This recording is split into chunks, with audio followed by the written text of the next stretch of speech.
شب برات کو موت کا فرشتہ گھر کیوں آتا ہے؟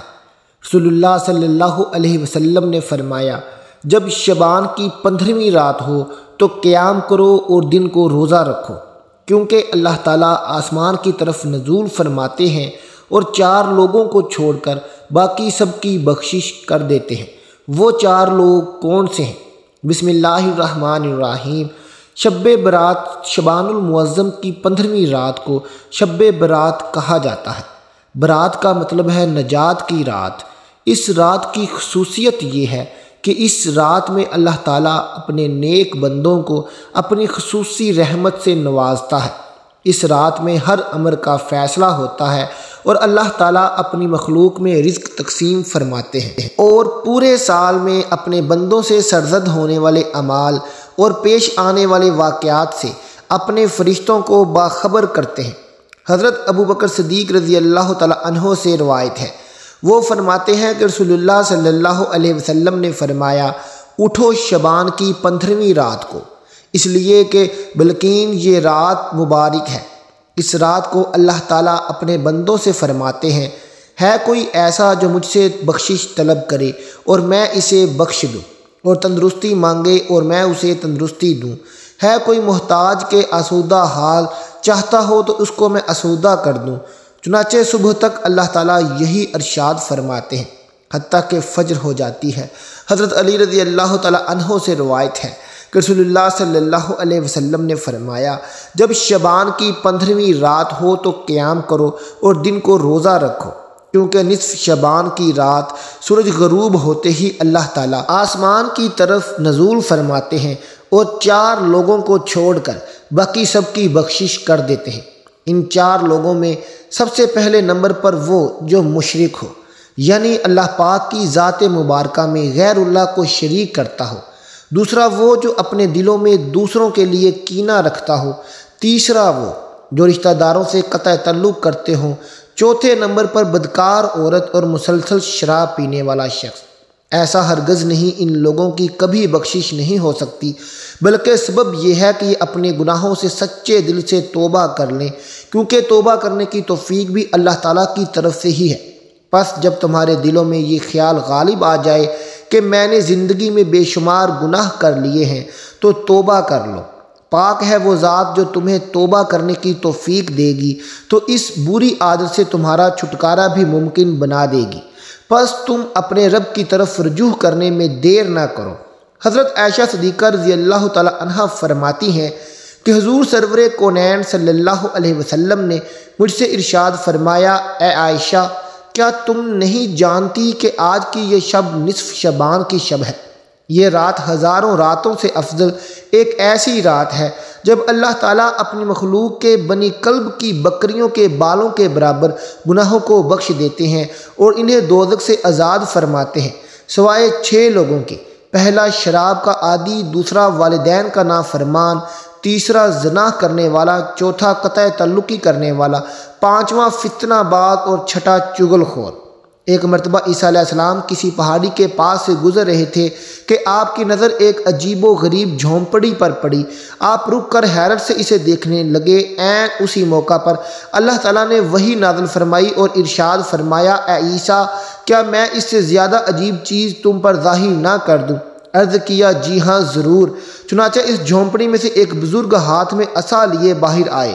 حضرت عیسیٰ علیہ السلام نے اس بزرگ سے پوچھا، آپ کتنے عرصے سے اس جھونپڑی میں عبادت کر رہے ہیں؟ بزرگ نے جواب دیا، 400 برس سے۔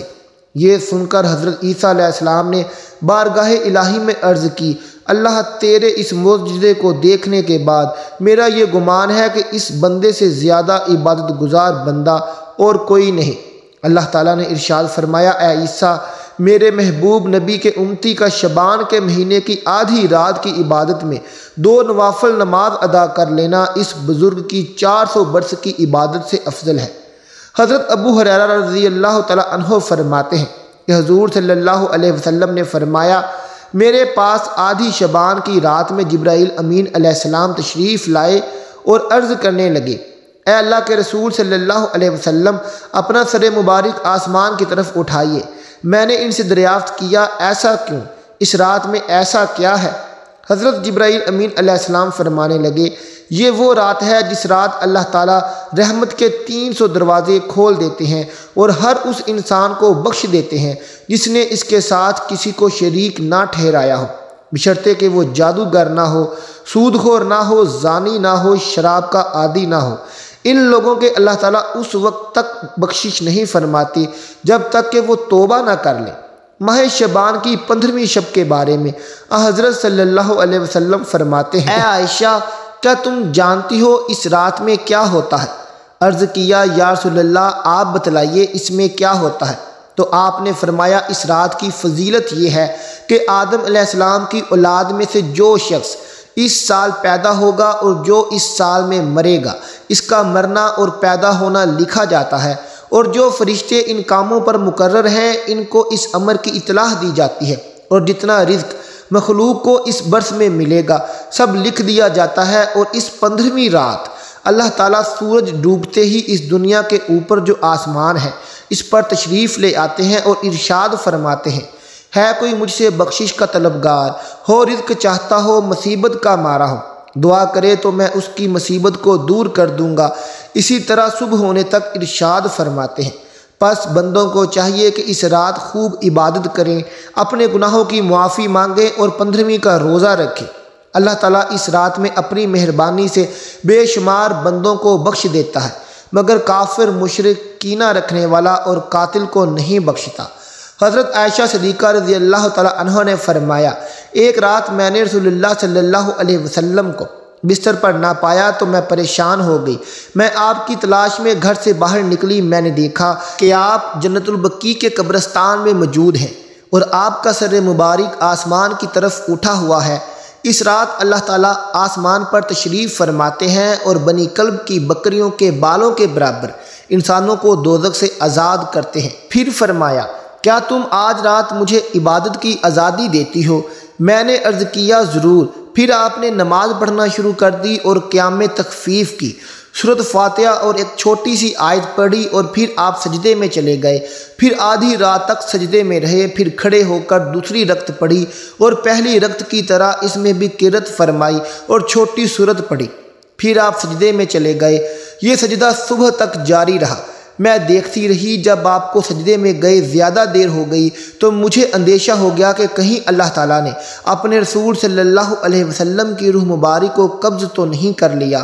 پھر جب میرا انتظار طویل ہو گیا، بہت دیر ہو گئی، تو میں آپ کے قریب پہنچی اور میں نے رسول اللہ صلی اللہ علیہ وسلم کے تلووں کو چھوا تو آپ نے حرکت فرمائی، تو میں نے خود سنا آپ سجدے کی حالت میں یہ الفاظ ادا فرما رہے تھے، الہی میں تیرے عذاب، تیری عفو اور بخشش کی پناہ میں آتا ہوں، تیرے قہر سے تیری رضا کی پناہ میں آتا ہوں، تجھی سے پناہ چاہتا ہوں، تیری ذات بزرگ و برتر ہے، میں تیری شان ثنا بیان نہیں کر سکتا، تو آپ ہی اپنی ثنا کر سکتا ہے اور کوئی نہیں کر سکتا۔